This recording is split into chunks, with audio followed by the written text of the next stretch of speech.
organized by the Hanus Fellowship, Vladislav Hanus Fellowship organization and association. I don't know how many of you know this association or the group of people, so maybe I can just shortly introduce this fellowship. It's a group of university students, but also professionals, mothers and fathers, friends, who are trying to promote development and promotion, actually, of the Christian faith and Christian culture in connection to the society. Meaning discussing what is the role of the Christianity and Christian faith in our society. Ladislav Hanus Fellowship is organizing this Bratislava Hanus Days, and we are very pleased that we could welcome Mr. Havard for today's discussion, presentation and talk. Let me briefly introduce Mr. Havard. He was born in France, studied law, but then he switched from his law career and started to teach university students, live abroad in Finland for several years. And as you maybe know, he's also author of the 2 books, very famous, which are Virtuous Leadership and Created for Greatness, The Power of Magnanimity. We will also discuss topics which are described in this book today. What are the 3 main topics or questions we would like to ask him today? What is this specific word, magnanimity? What does it mean? What does it mean in today's world, in our society? What does it mean for us? Is leadership for everybody? Is everybody devoted to leadership, to become a leader, magnanimous leader? And if a Christian leader and Christian leadership actually exists. So I don't want to speak too much, so I will hand over to you. And please welcome our guest with an applause.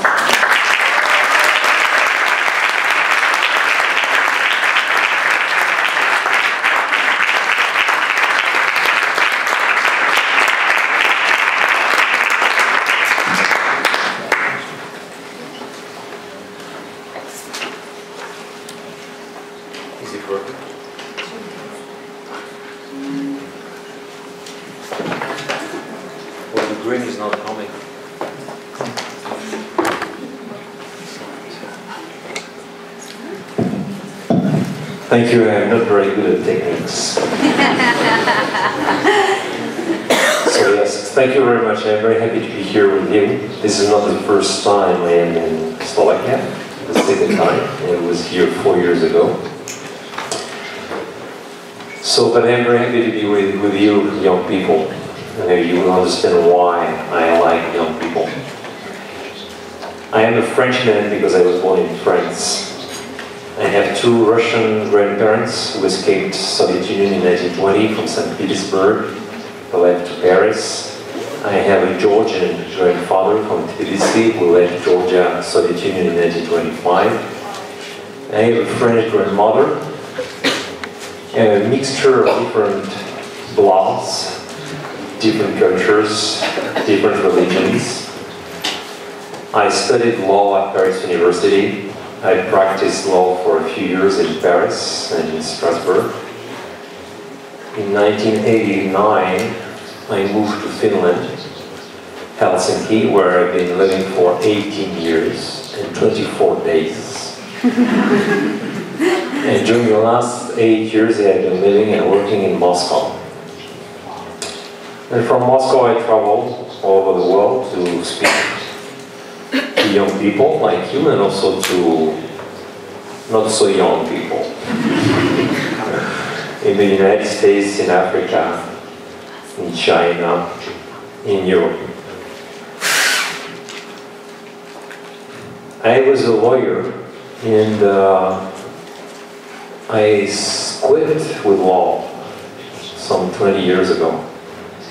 And people ask me very often, how is it possible when you're a lawyer to quit with law? and to begin to speak about leadership. Well, this has a lot to do with leadership. I was giving a class on history of European integration at Helsinki University. I had a nice group of students, people of your age, from different faculties, and I was speaking to them about the founders of European Union. This guy here you see, Konrad Adenauer, Robert Schuman, Alcide de Gasperi. I spoke a lot about the founders, and I noticed that my students are much more interested in human beings than in European Union regulations, which is not very difficult. And I understood one very important thing. The thing I understood was that the university is not really educating people. Young people are not educated in universities, but universities just give knowledge, instill knowledge in people, sell knowledge, but they do not really educate people. And my students were asking for education. They were asking for education because they were asking me the basic questions about human nature, about what do you have to do to become a person like Schumann, de Gasperi, Adenauer. This asked me questions about temperament, about character, about virtues, about values, about dreams, about missions, about talents. All those great things you heard about that have something to do with leadership. Educations come from the Latin word educare, which comes from another Latin word educe. Educere means to bring out what's best in people. And this is not what the university was doing. So because of those great questions my students were asking me, and also because I had education in philosophy, and not only in law, I decided to quit with law and dedicate myself to what I have been doing now for the last 20 years. I wrote that book, Virtuous Leadership, which was published in New York in 2007, translated into 17 languages, including Chinese. I wrote a second book that was a prolongation of the first one, called Created for Greatness, The Power of Magnanimity. And I have been teaching now during the last 10 years, different people,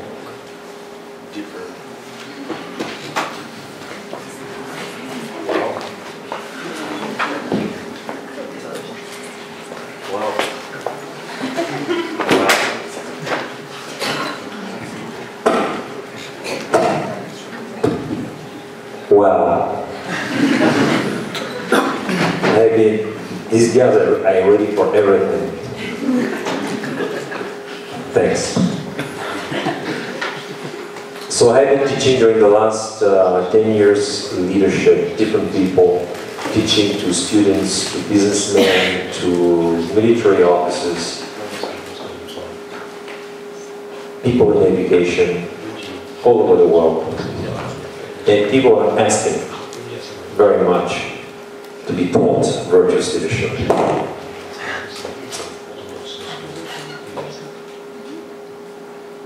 What is virtuous leadership?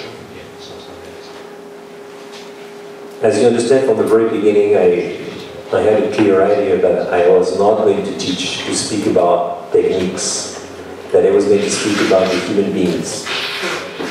Virtuous leadership is based on what we call anthropology.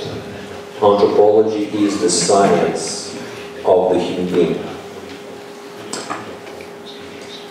The first thing I noticed when I spoke with my students is that few things had to be told them about the nature of human being. The first thing was that there is a human nature. I'm sure you understand that there is a human nature, but many people don't understand it. Many people deny the idea of human nature. They speak about human nature as being an illusion. But in order to speak about real leadership, we need first of all to understand that there is such a thing as human nature that can be studied. That is the same in China, in France, in America, in Africa. And this human nature has been studied first of all by the ancient Greeks. So I came back to the good books of the ancient Greeks, and I began to think about the human person. And the human person, as you know, is made up of two things: temperament and character. Temperament is a biological given. It's the biology that God has given to you. And each one of us, we have a specific temperament. You remember the 4 basic temperaments in the Greek philosophy: the choleric people, the sanguine, the melancholic, and the phlegmatic. And I noticed that when you look at the history of leadership, you see that all those temperaments are represented. Very often people think that leaders are choleric people. I noticed that in the end of the day, there are many choleric people, of course, in leadership, but there are also many phlegmatic people, and there are also a lot of melancholic people, and a few sanguine people. So I came to the conclusion that leadership has nothing to do with biology. Just to take an example, Martin Luther King was a great leader in America. He did great things. He was a melancholic. He had even crisis of melancholy. But what has he done in order to do what he did? He built what we call character. Character is the second nature that we have. It is that which we develop freely. It is the human virtues that we develop through education, through the exercise of freedom since we're very young.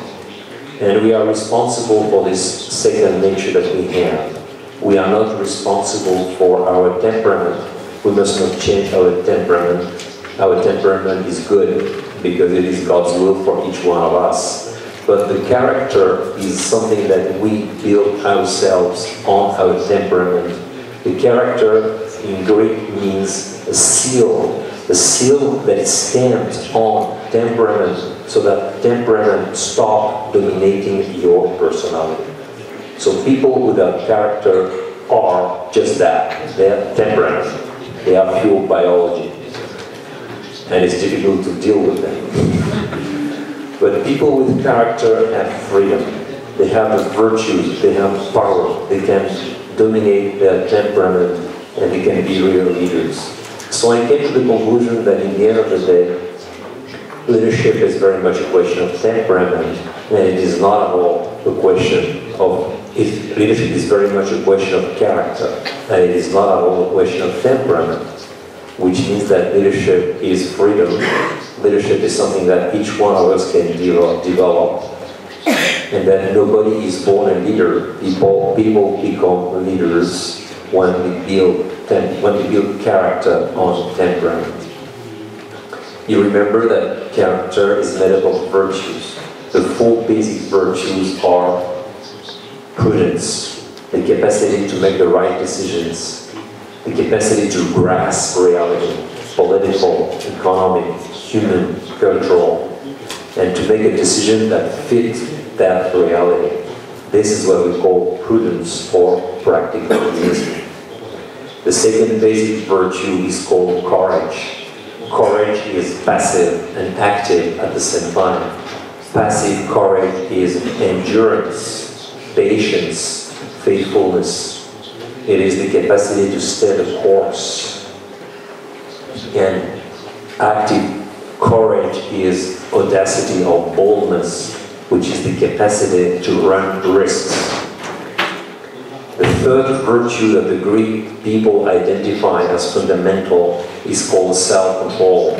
Self-control is about human emotions. It is the capacity to direct, not to destroy, to direct your emotions, to use the human energy of your emotions and to introduce that energy into the fulfillment of your mission in life. And the four fundamental virtues that the Greek people identified is called justice. Justice is about communion and communication. It is the capacity to give each one what is due to him. In justice are rooted all the virtues of communion and communication. That is, truthfulness, the capacity to speak the truth, sincerity, simplicity, empathy, friendship, mercy, love for human being, love for human being. These are virtues that are rooted in the virtue of justice. They are virtues of communication. So the ancient Greek understood that these four fundamental virtues are basic virtues. If one of them is lacking in your life collapses. But the Romans, the Greek people use the word arete to speak about the virtues. Arete in Greek means perfection of nature. For the ancient Greeks, when you had those four basic virtues, you were a real human being. And the more you had virtues, the more you are a human being. These are perfections of nature. But the Romans are practical people, and they stopped using the word arete.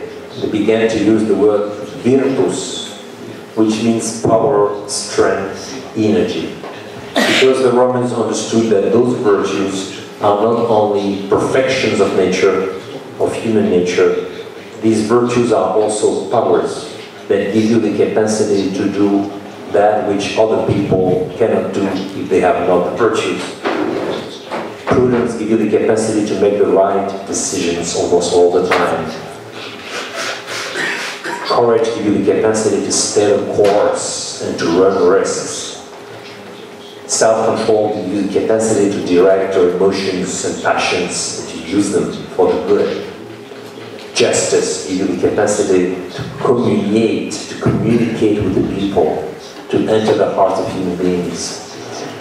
So the Romans used the word virtue because they wanted to show that these virtues are powers.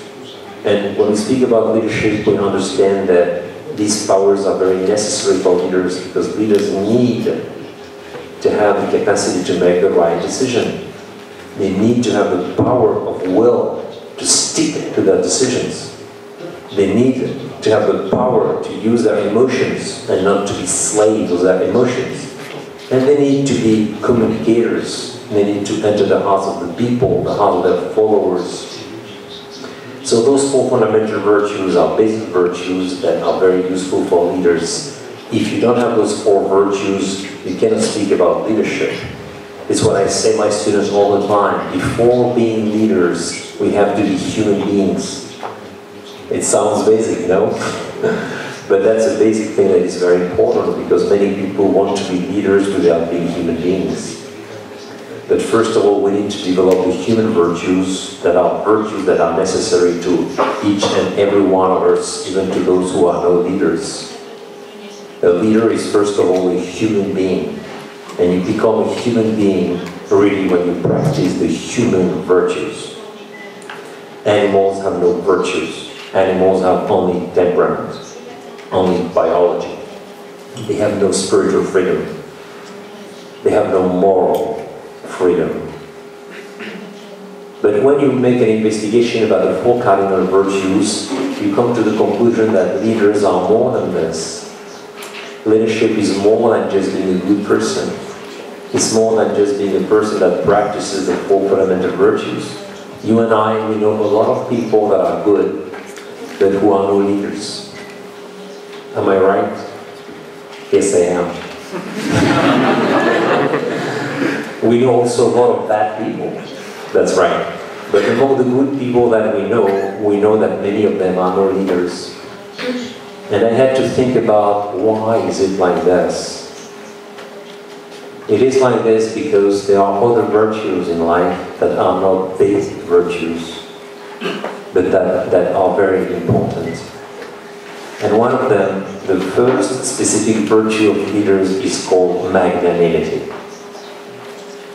And before speaking to you about magnanimity, which is a very attractive virtue, which is a specific virtue of leaders, I want to tell you a short story. Because I write on leadership, I need to look for people who practice what I speak about. So I had the chance some 10 years ago to meet a guy called François Michelin. François Michelin was the CEO of the group Michelin, you know, the company that produces tires.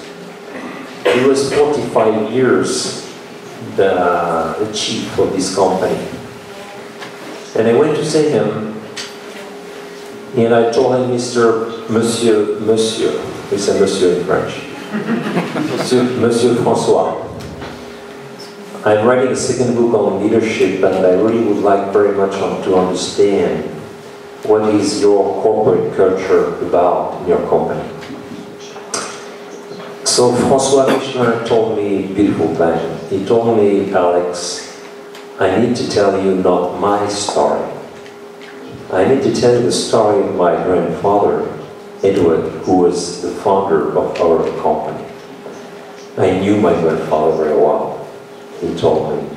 My grandfather, Edward, built his company in the end of the 19th century, and he began to produce tires. And one day, a young man came to the company, knocked at the door, and said, I would like to work for you. And the chief of staff listened to that man and asked the man, do you have a degree?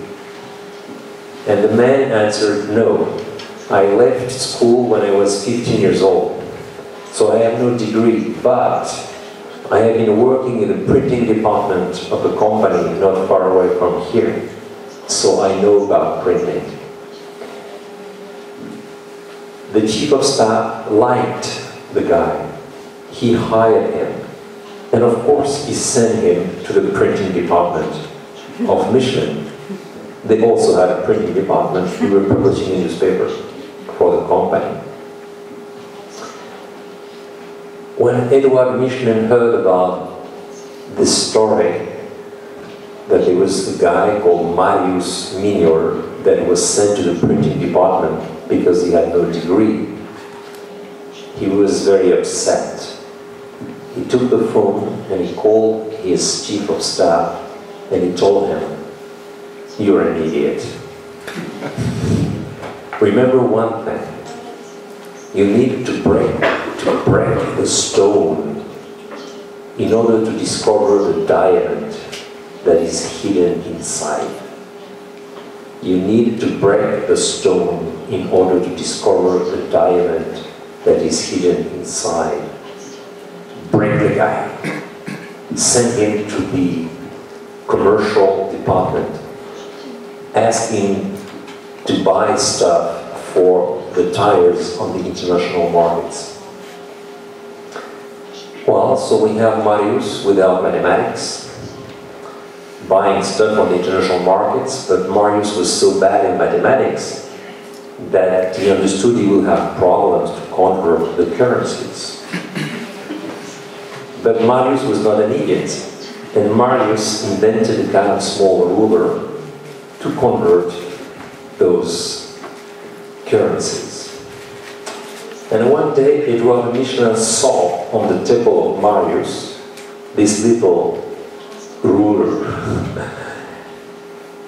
Edouard Michelin is not only a businessman. Edouard Michelin is a mathematician, an engineer, a philosopher, and a businessman. So Edouard Michelin saw the ruler on the table of Marius. He took it in his hands, he watched it, and he said, this guy is a genius. Geniuses don't work in the commercial department. And he sent him to the research department. At that time, the problem was very simple. Cars were going faster and faster every day, but the tires were still the traditional tires. So at high speed, the tires were heating so much that it was very dangerous for the clients, for the drivers. And nobody knew how to stop the process of heating of tires at high speed. The engineers from the École Polytechnique, the Polytechnical Institute of Paris, the crème de la crème, the top engineers of France were working during decades trying to understand what's a tire. And they did not understand. They did not understand how the flow of heat inside the tires moved. Marius Mignon was working with these people alone. He was very much isolated. He couldn't communicate with these people because he had not the language for communication with those top engineers of France. So he worked very much in isolation. He observed, he experimented the tire. He loved the tires. He had passion for tires. And what happened? It happened that this man, Marius Mignon, invented the very famous radial tire.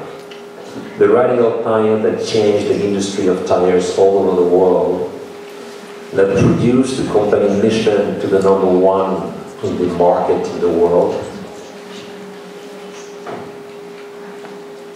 Mignon discovered his talents. Mignon multiplied his talents. Mignon found the meaning in his work and the meaning in his life. He served the company, he served the country, he served the whole world.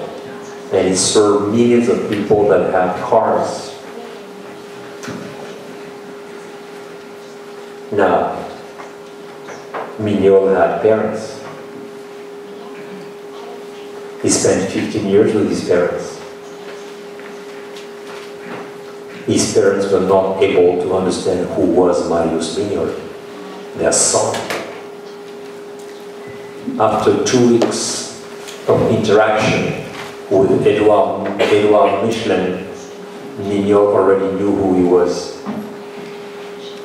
15 years, 2 weeks.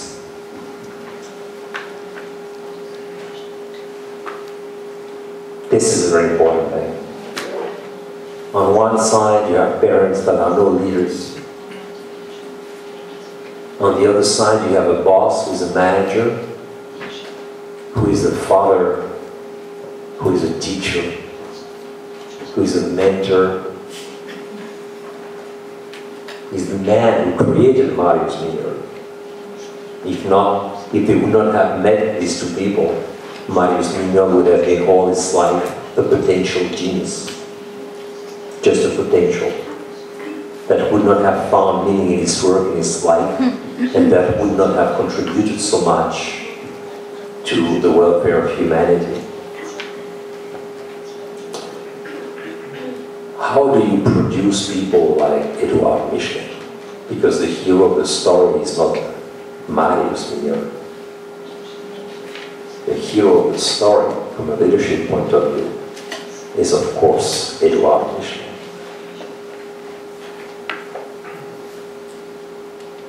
Edouard Michelin practiced the 4 cardinal virtues. He was bright, he was strong, and he was just. But he had something else that few people had. He had a vision of greatness. A vision of greatness. He was magnanimous. What is magnanimity? Magnanimity is the striving of the spirit, of the mind, of the will, and of the heart towards great things. This is a definition of magnanimity. Aristotle tells us that a magnanimous person is a person that considers himself worthy of great things. Worthiness of dignity and greatness. A magnanimous person is a person that has a sense of dignity, first of all. A man or woman that understands that a human being has a spirit. It's not a vegetable. It's not a chimpanzee. It's not a material. It has a spirit that has no limitation. It is a person that is aware of his dignity as a human being, someone that has a sense of humanity, someone that understands the aesthetics of humanity, first of all. And as a consequence of this, a magnanimous person is a dreamer. It is someone who dreams. Dreams about what? Dreams about greatness for himself and for the others. He dreams about educating himself, educating the others. He dreams about bringing out the greatness in himself and in the others. He transforms through his mind, but the dream comes from the heart. And the mind transforms the dream into a vision that is something more specific, more clear. It's an intellectual vision. And the will transforms the vision into a mission. And the mission is the thing that you understand that you have to do in life. This is what magnanimity is about. But those people understand that greatness is built on talents. So you need to understand your talents. You need to be aware of your talents. You need to investigate your talents. And you need to help the others investigate and know their talents well. And you set high goals for yourself and for the others. So magnanimity is about dreams. It's about dignity. It's about dreams. It's about mission. It's about vision. It's about talents.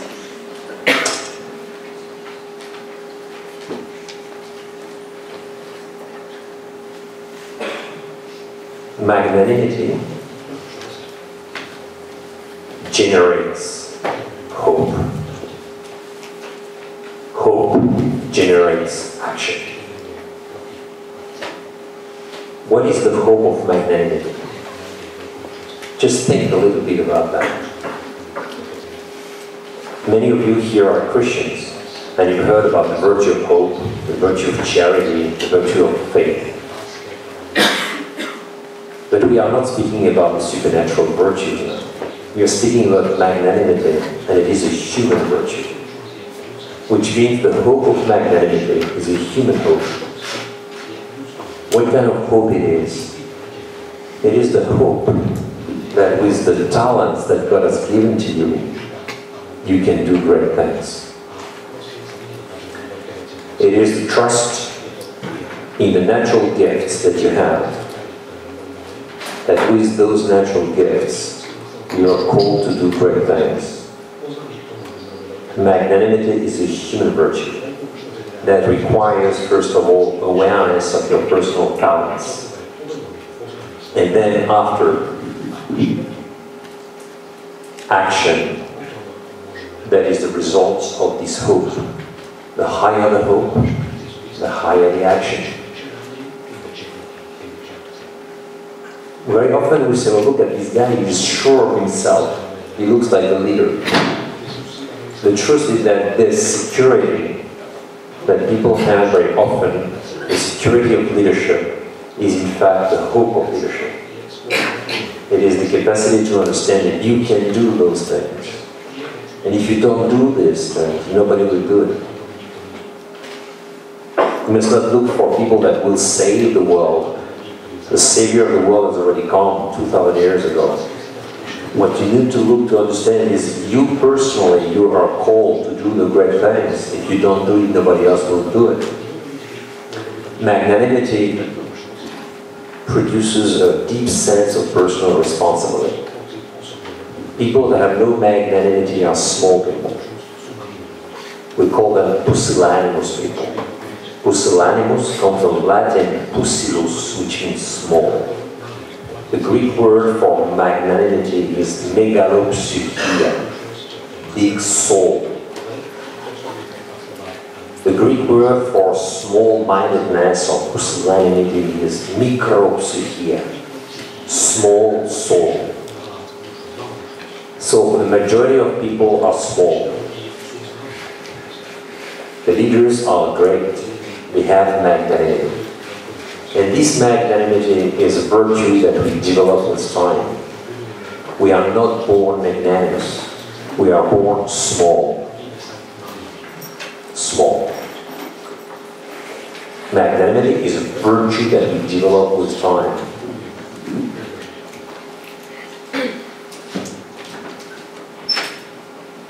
And then people will ask you, young people, but I've heard about humility, and you're speaking about magnanimity. That sounds strange.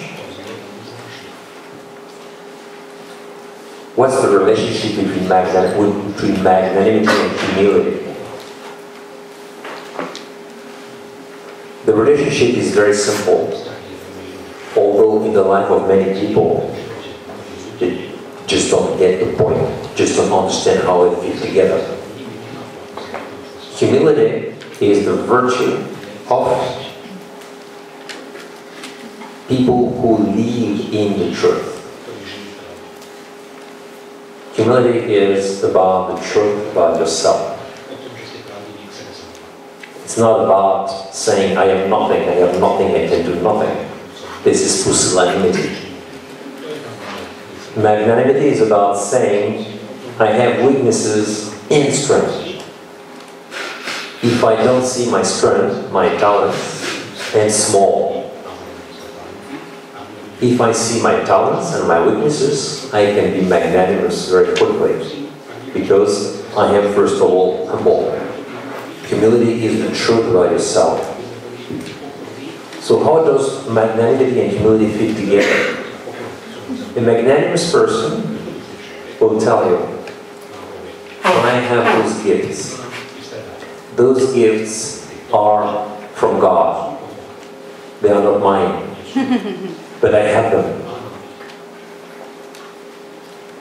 This is the way magnanimity and humility fit together. The person who will tell you, I have gifts, and they are mine, and these are my talents, and I do with that what I want to do. Such a person is proud. It is not magnanimity. And the one who tells you, I have no gifts, I am a nobody, sorry that I exist. This person is just not humble. He is pusillanimous. So the magnanimous person will tell you, I have gifts, I have talents, and these are gifts from God, and I thank God for having given me those things, and I feel responsibility for that. He is not such a person, is not afraid of speaking about his talents and gifts, and he looks all the time for his talents and gifts in himself and in others. There is a very famous Scottish runner. He was a busker in the 1920s, Eric Liddell. I don't know if you watched the movie Chariots of Fire.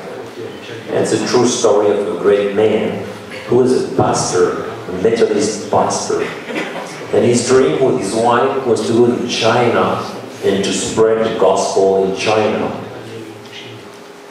But one day he discovered that he was running very quickly.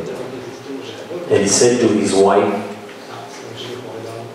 before going to China, I need to go to Paris. Because in Paris we have the Olympic Games. And God made me fast. 4 beautiful words. God made me fast. Eric Liddell never said, I am fast. He was always repeating those words, God made me fast. He was magnanimous because he was very much aware of his talents. He multiplied it. And he was humble because he knew very well where these talents were coming from. and he felt responsibility for this talent. He went to Paris. Well, he had to run the 100 meters. This was his specialty. But the 100 meters was on Sunday, and as a Protestant, he couldn't run on Sundays. It's the day of the Lord. So they told him, we cannot change the date, but we can give you the 400 meters. He said, no problem, give me the 400 meters. I will train for the 400. During 3 months, he trained for the 400, and he got the gold medal. And he went to China, and he died in China in a Japanese concentration camp in 1945 in Manchuria. This is a life of Eric Lídrom, a great man who knew perfectly what his talents are. God made me fast. Magnanimity and humility are virtues that go hand in hand. Never teach humility if you are not capable of teaching magnanimity. Because people will not understand what you speak about. Or people will become not humble, they will become small. And never teach magnanimity if you are not able of speaking of humility after you have spoken about magnanimity. Because people will not become magnanimous, they will become proud. The more you build a tower of magnanimity, the more you need to have the ground settled, and the ground is humility.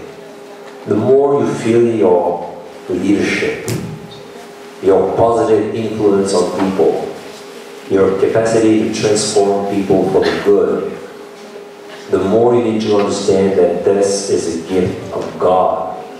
It's not you.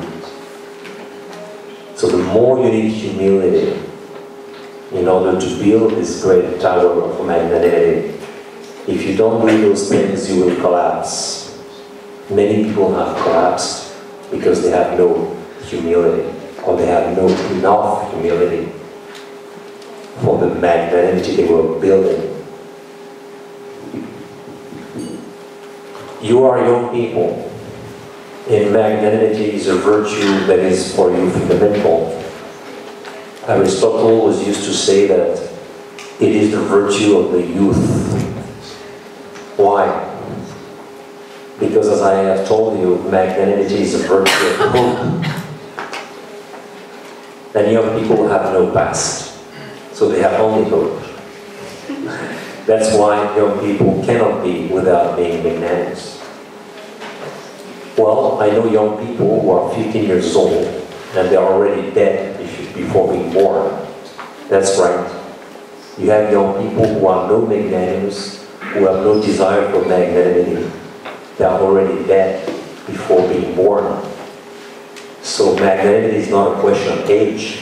It's a question of keeping young all the time, even if you are 95 years old. I know old people who are 95 years old and they don't care for their past. They care for the future and the things that they still have to do. They are very young in spirit because they are magnanimous. So magnanimity is not a biological thing. It is a spiritual thing. It is a virtue that young people can develop and old people can develop. But a young person that is not magnanimous, that doesn't want magnanimity for himself or for herself, is just a disaster. Because it is unnatural. Unnatural.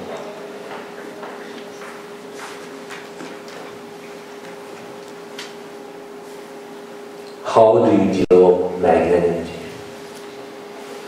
This is a fundamental question. We know how to develop courage. Courage is about strengthening the will. It's not easy, but we know how to do that. We need self-discipline. We need the capacity to stay the course, to injure, to resist. How do you develop self-control? You know how to do those things. You see 3 bottles of vodka on the table, you don't touch them. It's not easy, It's not easy. But you know how to do those things intellectually. Prudence. If you are a choleric person, you know that for you prudence means to think twice before making a decision. If you are a phlegmatic or a melancholic person, for you prudence means to stop thinking and act. Make a decision. But how do you develop magnanimity? Magnanimity is not a question of will. It is not a question of intellect. It is the heart. It is the heart. It is a magnanimous person. It is first of all a magnanimous heart. To become magnanimous, we need to enlarge our heart. The heart is the whole person. It's not just the feelings. That's why we say that the heart knows, the heart wants, the heart feels. The heart does these three operations that the soul can do. Because the heart is the whole person. It is a person in its entirety. So how do you enlarge the heart? How do you enlarge yourself to the level of greatness? And here is the point. Very practical things that I want to tell you. It's the heart of what I am telling you now, because everybody wants to be magnanimous, but not everybody is ready to do the things that will make him magnanimous. You follow me? Nobody wants to be small, but not everybody wants to do the things that are necessary not to be small. And what are those things that are necessary to become a great person that practices magnanimity? You need to create around yourself an environment that is magnanimous. Magnanimity, it is a vision. A vision. A vision of greatness that is all the time around you. The problem with small people is that they have no vision of greatness, because they have not created an environment that is great. They are just the victims of what's happening around them. All the people have chosen for them this environment. The magnanimous people, they create the environment for themselves. What is this environment? This environment is first of all the people that you want to meet, that you want to be with, people you want to spend a lot of time with, because you know they are great people. They are dreamers, and they are doers. They have a vision. They have a sense of talents. They set high goals. They have hope. They are not cynical. And they are not skeptical about human nature. They are positive, positively minded. They believe in the human being. They trust the human nature. So you need first of all to identify these people so that you can spend a lot of time with them, contemplate them, study them, see how they think, how they behave, how they make decisions. The more you do those things, the more you understand what it means for you to be great. Second, you need to choose the books that you need to read. You cannot read everything. You have books for entertainment, and you have books for magnanimous, for magnanimity. Classical literature is very good for that. It's more demanding than books that are entertainment, but it is absolutely necessary. And I'm sure in Slovakia you have great classical literature. And there is great world literature that is not easy to read for people nowadays, but these are books that really help people think. think. Books that are demanding, help you think, help you deepen the problems, the meaning of life, the meaning of action, the problems we face in society, to understand what is a human being. There are many great books, and you need to have a list of those books that you need to read all the time. And you need to know there are certain books you must not read, because they have an impact on you. And this impact is negative. And this impact makes you small. Movies. There are movies that can make you dream, can bring you to action. And there are movies that will make you small. Even music. There is a kind of music for small people. Yes, there is. And you know about it. There is music for zombies, unfortunately. And there is a music that can transform our being and give us a strong desire for greatness. Plato was used to say the contemplation of beauty gives us wings to fly. The contemplation of beauty gives us wings to fly. Magnanimity is the most aesthetical of all the virtues. It has to do with the sense of beauty. People who have no sense of beauty because they have not developed it, never have a lot of difficulties to understand what is magnanimity.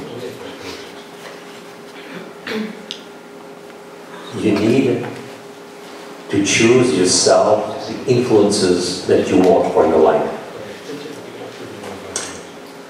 We human beings, we are human beings. So we cannot live without the others. We are not individuals. We are persons. And we achieve self-fulfillment when we give ourselves to the others and when we receive from the others.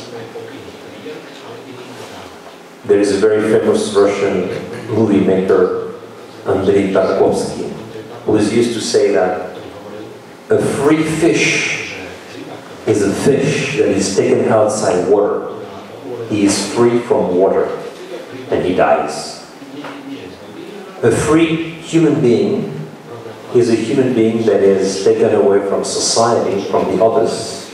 A human being that has just become an individual and nothing more. He cannot breathe and he dies. So, freedom is not about being free from the others. It's not being freed from influences. Freedom is about choosing the influences that you want for yourself. Because human beings cannot live without influences. Because they are human beings. They are persons. They are not individuals. And persons cannot live without influences from the others. So the truth is that we need to identify those influences that we want for us. This is what makes us free. And this is what helps us develop magnanimity. We have to choose the books to read. We have to choose the people we want to meet or love. We have to choose the movies we want to watch.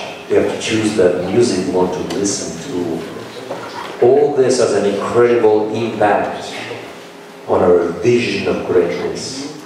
It's the world that we create around ourselves. And this world has little by little, even without being aware of it. It's that world that is going to enlarge our heart and make us magnanimous. But for this, you need to practice the virtue of self-control. Because without the virtue of self-control, you cannot filter. You cannot have a plan for your life. You cannot decide, I watch that, I don't watch that. I do this, I don't do those things. I read that, I don't read that. I don't spend 10 hours in front of my internet every day. I just choose the things I need to watch, and I don't watch the things that are not necessarily good for me. For this, you need a specific virtue that is a basic virtue that is called self-control. Without self-control, Without a strong will, it's impossible to develop magnanimity. Before developing magnanimity, we need to develop the 4 basic virtues. Magnanimity comes after. It is not a basic virtue, it comes after that. And then, magnanimity is a virtue of hope, because you have confidence in those talents that God has given to you. And this hope generates action in your life. Your dreams are not just dreams to be dreamt, or dreams to delight the dream, they are dreams to be put into effect. Leaders are people of action. But remember one thing, the action of a magnanimous person has nothing to do with workaholism. What is a workaholic? A workaholic is someone that has nothing inside, and then he does a lot of things to escape the void of his interior life. He doesn't want to think about himself. He is afraid of himself. He is afraid of that void that is inside. So he does a lot of things, and he's always in action. But this action is not the result of magnanimity. It is the result of pusillanimity. You have little people that always do things. This is not a magnanimous action. A magnanimous action is a prolongation of the life that is inside you. Magnanimity brings together 2 things, contemplation and action. That's why it is a complicated virtue. You have people that are easily inclined towards contemplation, and you have other people that are easily inclined towards action. The choleric people are inclined towards action, the melancholic people towards contemplation. And I'm finishing here. But the magnanimity is the virtue that brings those 2 things together. That's why it's not easy to practice it. You have to be deep to become magnanimous. And at the same time, you have to be a man or woman of action. This is what we see in magnanimous people. They are deep people. They are contemplative spirit. But at the same time, they are doers. And they change the course of humanity. They change the families, they change the organizations, they change the countries, they change the world. They are doers, but their actions is a consequence of their contemplation. The last question that they were asking me is about, is there such a thing as Christian leadership? No. Why? Because leadership is a human activity, which means that magnanimity is a human virtue, which means that to be leaders, we need to develop specifically the virtue of magnanimity and the virtue of humility. Magnanimity, greatness; humility, service to others. So what happens? We are Christians. I am Christian. I am not a fool.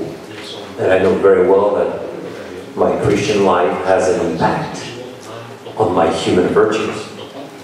What is the impact of Christian life on the human virtues? The Christian life takes the human virtues and elevates them to the level of God's grace. So it purifies the virtue. It gives the virtue a new strength, a new power. But if there is no human virtue, the virtue of faith, hope, and charity cannot work. Because the virtue needs nature. The supernatural virtue, the grace of God, needs human nature. If there is no human nature that is strong, because there is no human virtue, then you can pray 10 hours a day. You can go to confession every day. You can receive the Eucharist every week. You will never become a leader. You follow me? Piety cannot replace a lack of human virtues. I repeat what I'm saying. Piety cannot replace a lack of human virtues. In order to become Christians, we need first of all to be human beings, which means we need to develop the human virtues. So without this, the practice of human virtues, without this personal effort to develop magnanimity and the cardinal virtues, then we can pray 10 hours a day. We will never become leaders. Because God cannot do everything with nothing. Well, He can, that's true, He can. But He doesn't do it. That's the truth. He does not do it. He does not do it. The history of humanity shows that He does not do it because He wants people to work a little bit. That's the truth.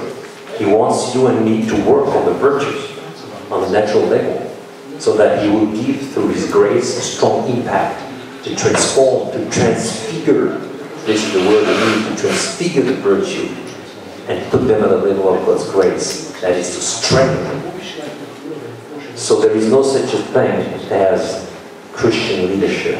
What there is, it is a leader that is also a Christian. It's not the same thing. There are leaders that are Christians. And this is a reality. And they are different than the leaders that are no Christians. Because they have the power of grace that help them put into effect all those virtues that they have and to strengthen them. That's it. So there is no such a thing as a Christian leader.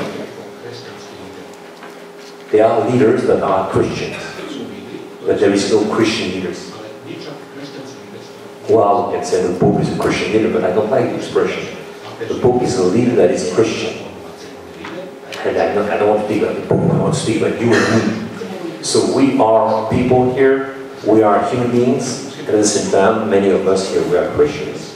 So we want to be leaders, and at the same time, we want to be really Christians. So we are leaders that are Christians, and Christianity has an impact on our life as leaders. So, this is very important. This is a very important point. Leadership is a human activity, which, like any other human activity, can be elevated, raised to the level of God's grace. But if there is no human activity, there is no elevation to the level of God's grace. So the importance of the practice of the human virtues is very, very, very clear. You tell them we have to stop, because they can speak 5 days. It's time for questions. So we have only one microphone.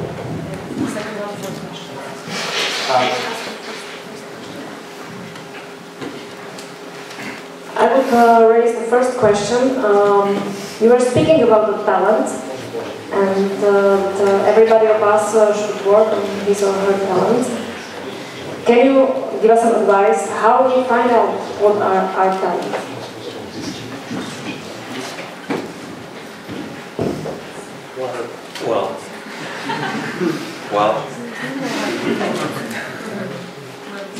Well, I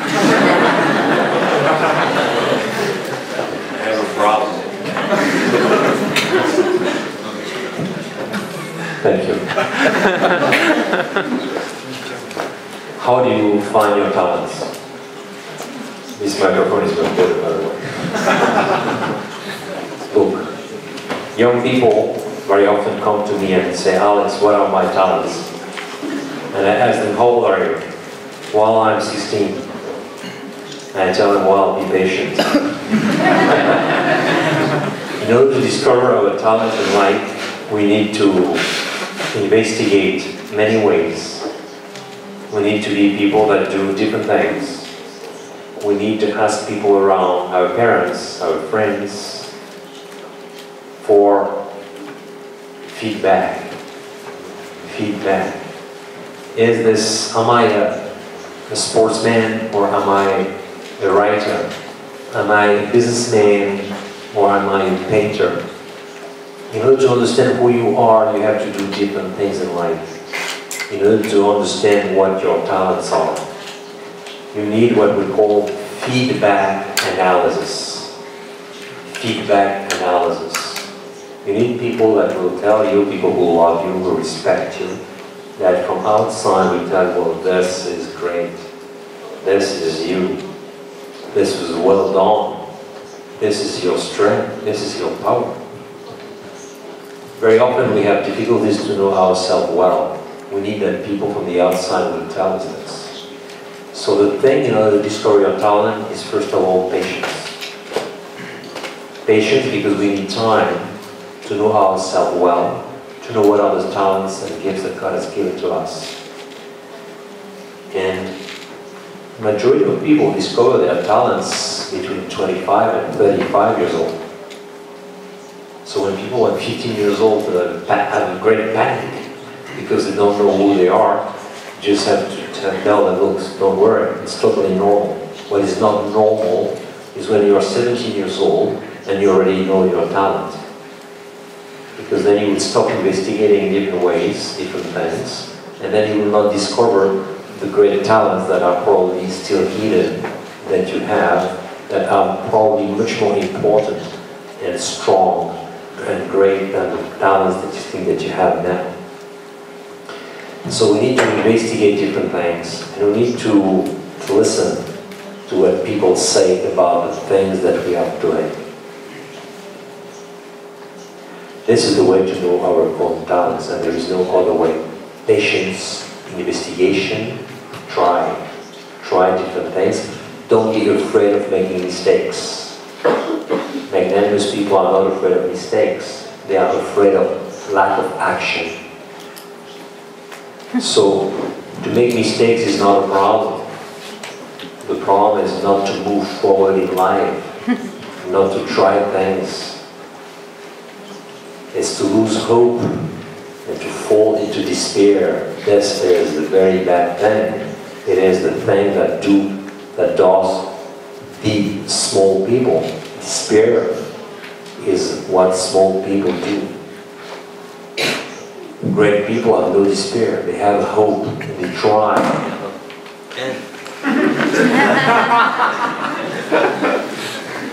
I have a problem. Yes.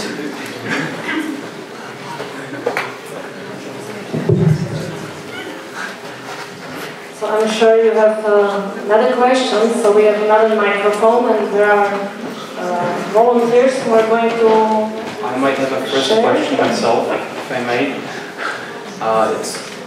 It's maybe a bit personal question. You said that you studied law, then you practiced law for some years, and then your career encountered a very interesting and significant twist.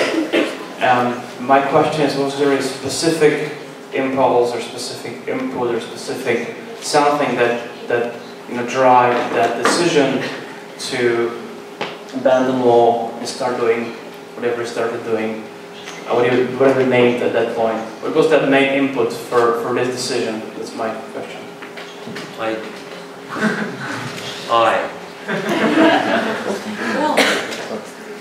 I might stay standing next to you. Might be more practical. This is a good question that has a lot to do with what I just said a few minutes ago.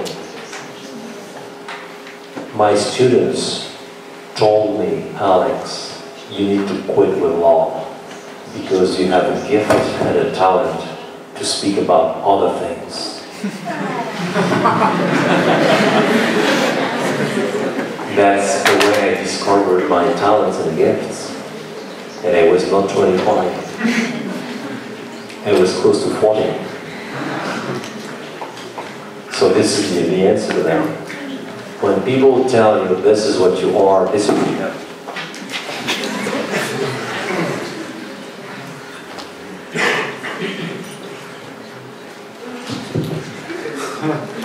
When people tell you this is what you are, this is what you have to do, then you understand that there must be a reason for that. And then you begin to investigate and begin to think, and you begin to ask people, is that true? You think I need to do those things? You need to look for advice. And you take a big risk. You take a big risk because you quit with what you were doing before, the last 10 years. and you go into things that you know but that you've never done before. And after a few years, you see that it works, and that's it. So you have to take the risk, and my experience has been in my life, I've taken the risk at different times. I will not speak about those risks that have been taken, but no regrets, no regrets, those risks. So, did I answer your question? Yes.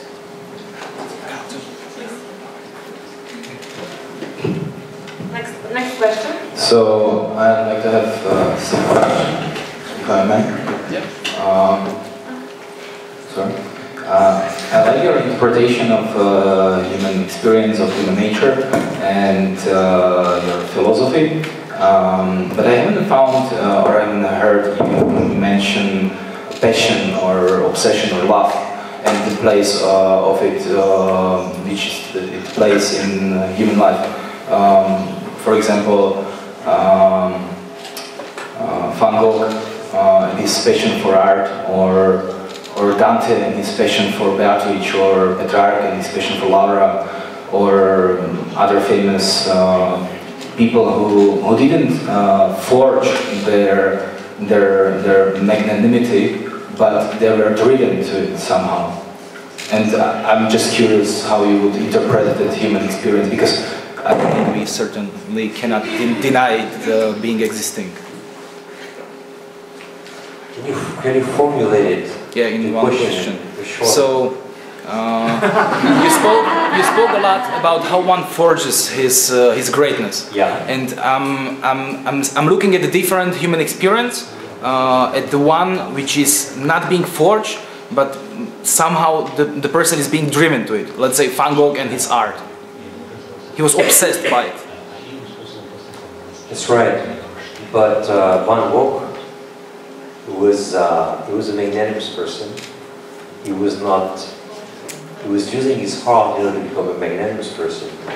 Van Gogh was a very virtuous person. First of all, he had the four basic virtues. And Van Gogh was an absolute dreamer. He was a dreamer, and he put his dream into actions. There is, of course, a part of craziness in the guy, but this craziness is not necessarily a lack of magnanimity. It is, he has been working on himself all his life. Van Gogh is a man that has been working on himself. It is not just the product of his art. I think his art is the product of him. He is not a victim of his art. His art is what he is. And there is magnanimity in the man, so he produces something, he produces beauty. But this is a very complicated story because I'm not a specialist of beauty. But I can tell you that we can use beauty for evil as we can use it for good. So the relationship between beauty and magnanimity is complicated because beauty has to be united to the truth. It has to be united to goodness. If not, there is no magnanimity. The magnanimity is the fusion of the goodness, of the good, of the true, and of the beauty. So many people can make beautiful pieces of art, but their life is not about magnanimity. It can be satanic. You see what I mean? Because there is no truth in it. And there is no goodness in it. But the art is attractive because there is a certain appearance of beauty. What Baudelaire would call the flowers of evil. But this is another topic that we need 3 bottles of vodka to speak about. White t-shirt.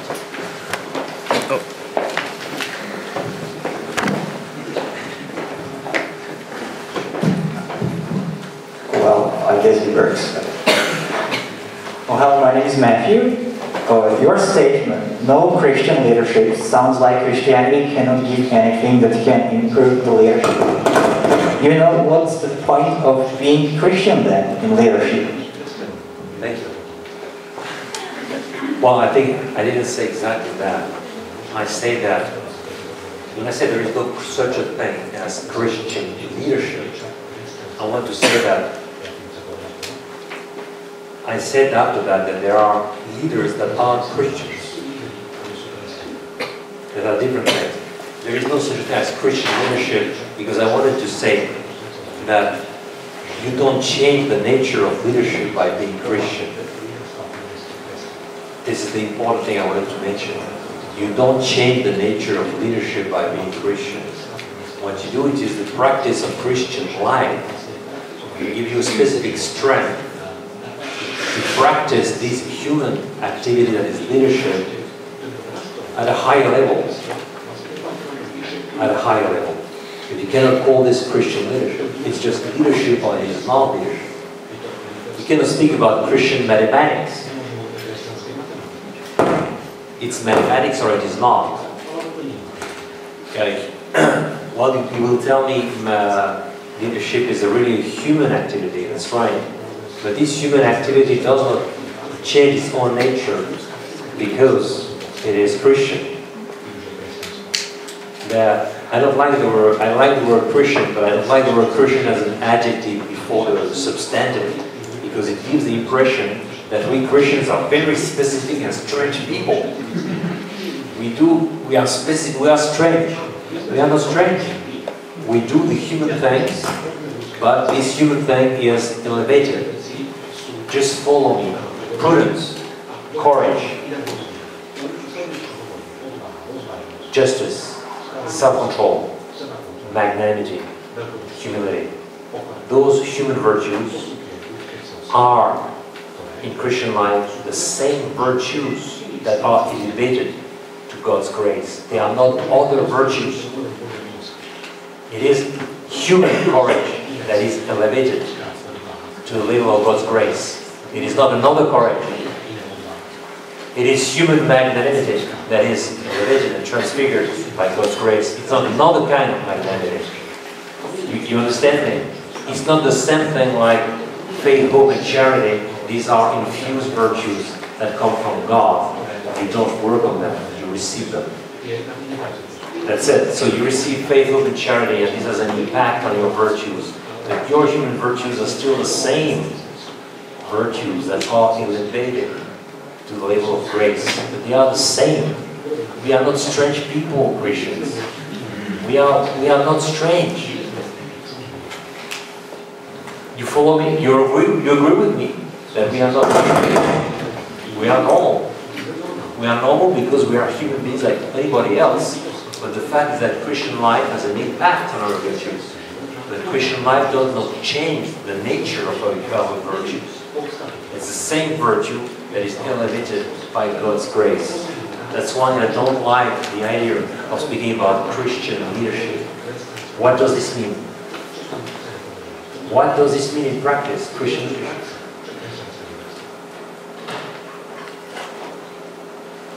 The only thing that we can say is about humility.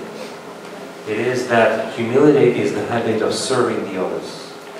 It is the habit of living in the truth, and it is also the habit of serving the others.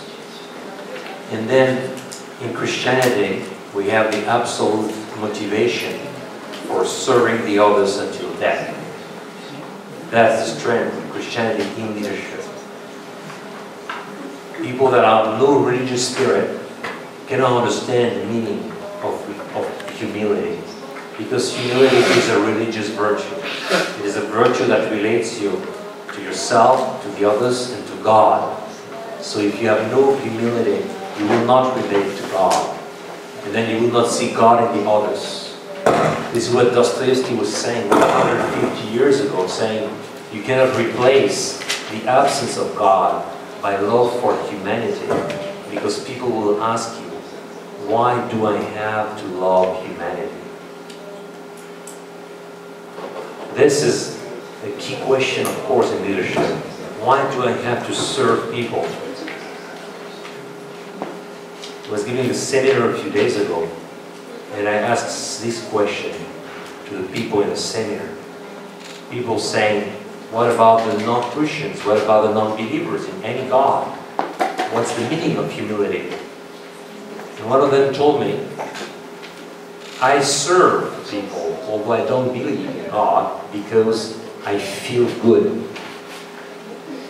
In English we call this feel-goodism. But we Christians, we don't serve people because we feel good by serving them. Because even when we don't feel good, we still go on serving them. Like Jesus Christ served till death, and he was not feeling good on the cross. You follow me? So what does Christianity gives really? It gives, in terms of humility, this understanding that you can and you must serve people until death, even if you feel bad. This is what I have noticed with many people that are not religious. I'm not speaking about Christianity specifically. I'm speaking about people that are just not religious. They don't see God everywhere. There is no God. So they don't see God in people. They don't see God in themselves. So they serve people in order to feel good. And my question is this service? Is this really service? In fact, you don't serve. You look for yourself. It's egotism. I go to Africa to feed the hungry because I want to feel good. Is this service? From a Christian point of view, it's not a service. It is just egotism. You're looking for yourself. You're not loving the others. You love yourself. So this is what I can tell you, which is an important thing, is that humility is really a religious virtue. But it's not, I would say, not specifically Christian, because there are many people that are not Christians that have this sense of service because they see God in others, although they are not specifically Christian. And this is what I say to people that attend my seminars on leadership. It is that you need to have a religious sense in order to be a servant, a real servant of the others. But you can find in many religions this religious sense. Of course, in Christianity, it is the top line of service. But in many other religions, you can find also this idea of service. Just think of the samurai. The samurai means a servant. It's a Japanese term that means a servant. The samurai is a servant of his people. So the idea of service is something that is real. And the samurai was a servant serving in order to feel good. No. He was serving because he had a vision of the divinity. He has a vision of God. So I hope I answered your question. The fundamental thing here is this one. The human activity of leaders is not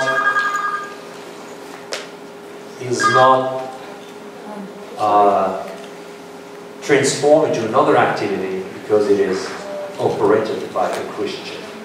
It's the same. We are not strange people. We do the same thing as the others, but probably with God's grace we can do it better. This is what I wanted to say.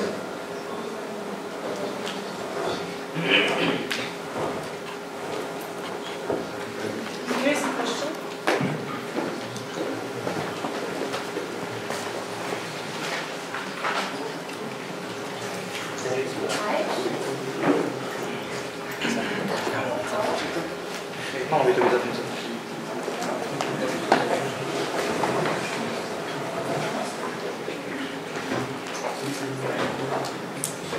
Hello. So my name is Dana, and I'd like to thank you for a really inspirational talk. And the topic of leadership is really nowadays really popular. There is a lot of seminars for leaders and for really focusing on leadership. But from the definition of a leader, is that it is someone who leads, and in order to lead, he has to have some followers. So what is the right way how to follow even as a leader? Because as we know, even highest example as like Jesus, he was not. I got your point.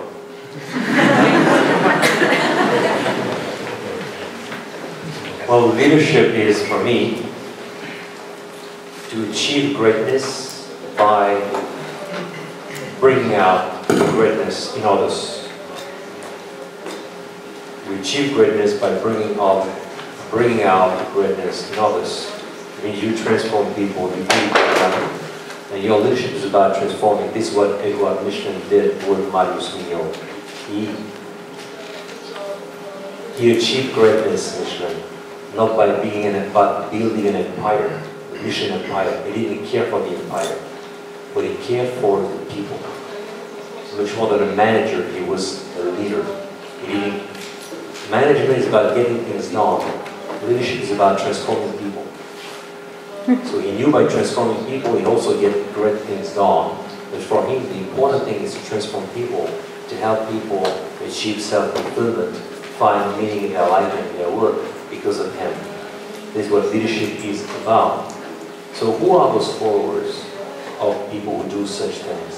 The followers are the people you serve. The followers are the people you serve. You see what I mean? There's not a category of followers, and everybody you serve is your follower. Because you have a relationship that is specific to him. It can be your students, it can be your employees, it can be your children. They are your followers because you have a positive impact on them that comes out of love, and that comes out of leadership.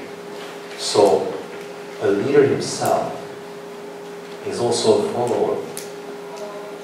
This is what people don't understand. Very often people are very rational, or I would say rationalistically minded, and they tell you, Alex, but if everybody is called to be a leader, where will be the followers?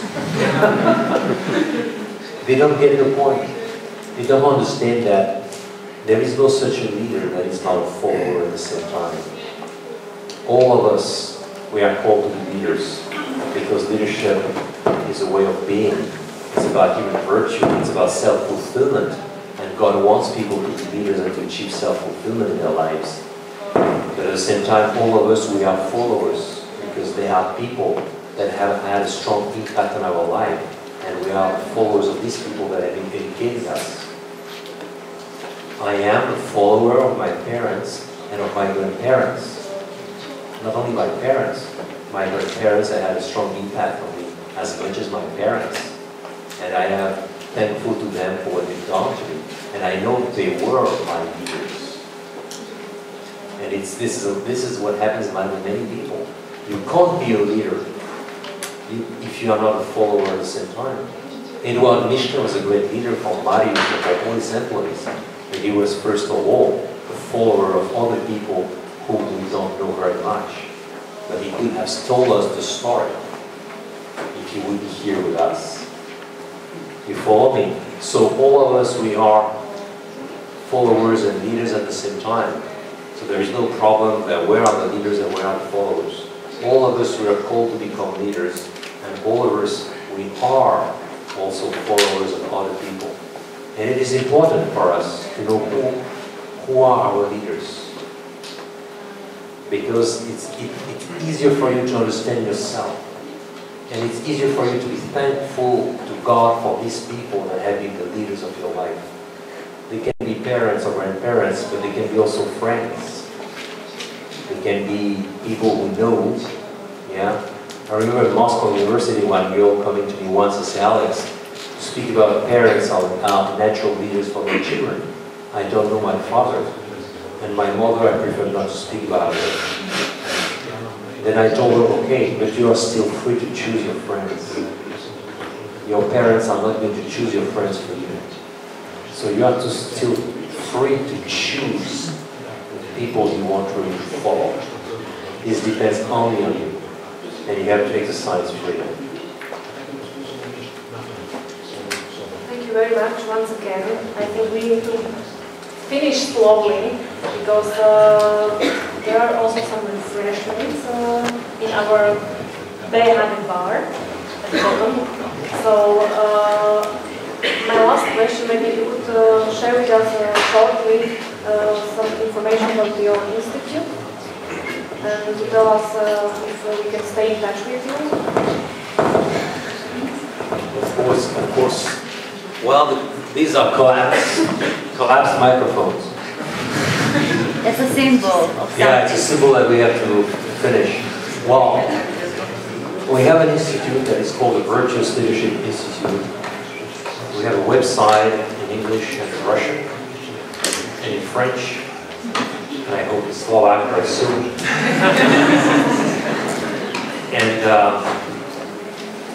those of you who are interested in going on this discussion with me, who are interested in this beautiful country of Slovakia here in Bratislava, to try to do something as a club of virtuous leaders, because we have a club of virtuous leaders in Moscow, because I teach a lot of students, and 80% of my time I spend with university students. And they have created this club of virtuous leadership, and they gather very often twice a month between themselves, and they develop material, they share experiences, they speak about what they're trying to do, also about their talents. It's a very nice experience. The important thing is that people need to go speaking about those things. A talk is a nice thing, it's good, it's inspirational, but after that people need to speak more about that and to interact with other people and share experiences. So I would be very happy to share with you those experiences that we have in the United States and in Russia, and try to find people here that would be very good, people who really have a desire to spread those ideas, spread this science, study better, try by themselves to give seminars to young people.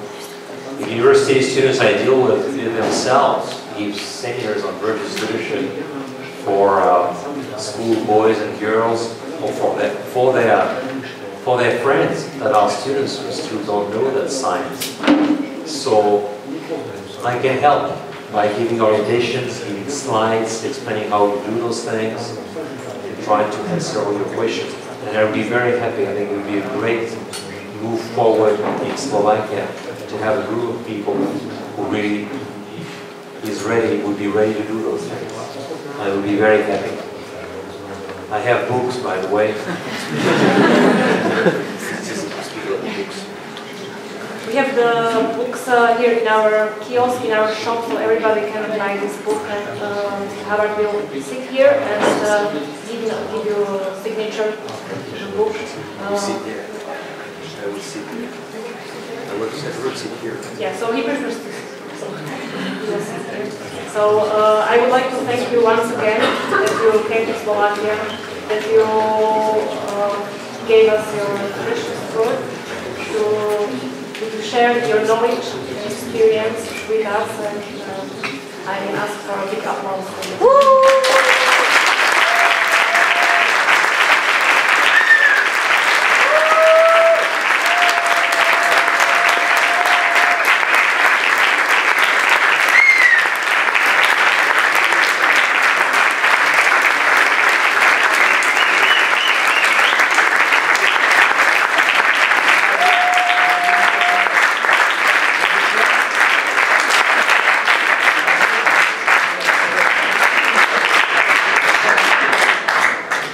Thank you very much. I'm here. Those who want a signature, I will sign with great joy.